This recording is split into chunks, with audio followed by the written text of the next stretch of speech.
కౌరవులను వదిలి పాండవులతో చేయగలమంటావా? అమ్మా, దుర్యోధనుడే లేకపోతే ఈనాడు ఈ కరుణ్ణి ముందులా నిలిచేవాడా అమ్మా? ఏనాడో ఆత్మాహుతి చేసుకుని ఉండేవాడు. రాజ్యమాత నేదైనా రాచరికం నాదిగా కను సనుల కను సామ్రాజ్యాన్ని ఎలమని మొగటం లేని మహాధికారాన్ని నా మస్తకాన ఉంచిన ఆ పీడమ్మ నా సూతులతో చిన్నాన్ని సోద్యాలు పోతుంటే జగతి ఘాతకుడు కాదు నా సూతుడైనా కానీ అని నన్ను సమర్థించి నా స్నేహాన్ని మన్నించి ప్రాణంగా చూసుకున్న పవిత్ర మూర్తమ్మ నా దార్థరాసుడు.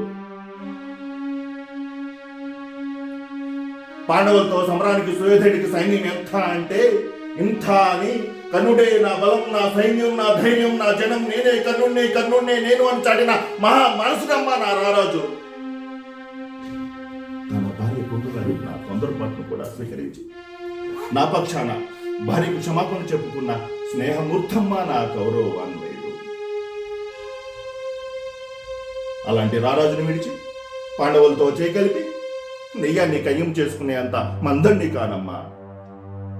నన్ను క్షమించు, ఇది ఒక్కటి తప్ప ఇంకేం కావాలో కోరుకో తల్లి. ఏంటమ్మా, రణరంగంలో పాండవులు వధించరాగా?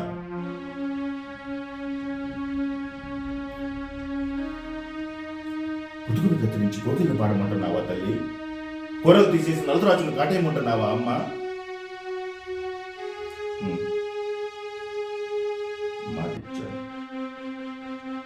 మాట నిలబెట్టుకుంటాను. ధర్మరాజు పాపం శాస్త్రాలతో తప్ప శస్త్రాలతో పరిచయం లేనివాడు, అతన్ని వధించను. భీముడు అడ్డుపడి ఆహ్వానం చేస్తాడే తప్ప అస్త్రాల సంగతి అసలే పట్టదు. అతనికి వచ్చిన ప్రమాదం ఏమీ లేదు.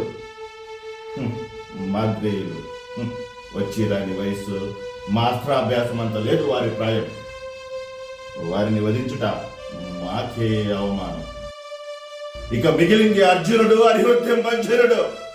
అమ్మా, అర్జునుడు ఎదురైతే నన్ను నేను మర్చిపోతాను, నన్ను రారాజు ఆహ్వానిస్తాడు. ఇక మిగిలేది కర్ణుడా లేక కౌంతేయుడా అన్నది దైవ నిర్ణయం. అర్జునుడే కూలితే కర్ణధర్మ భీమ మాధ్రేయులు 5. అదే ఈ కర్ణుడే కూలితే ధర్మ భీమార్జునకులు సహదేవులు 5. 6 బిడ్డల తల్లి ఈ కొడుకులు 5. పంచ పాండవులే. సెలవు మాత సెలవు.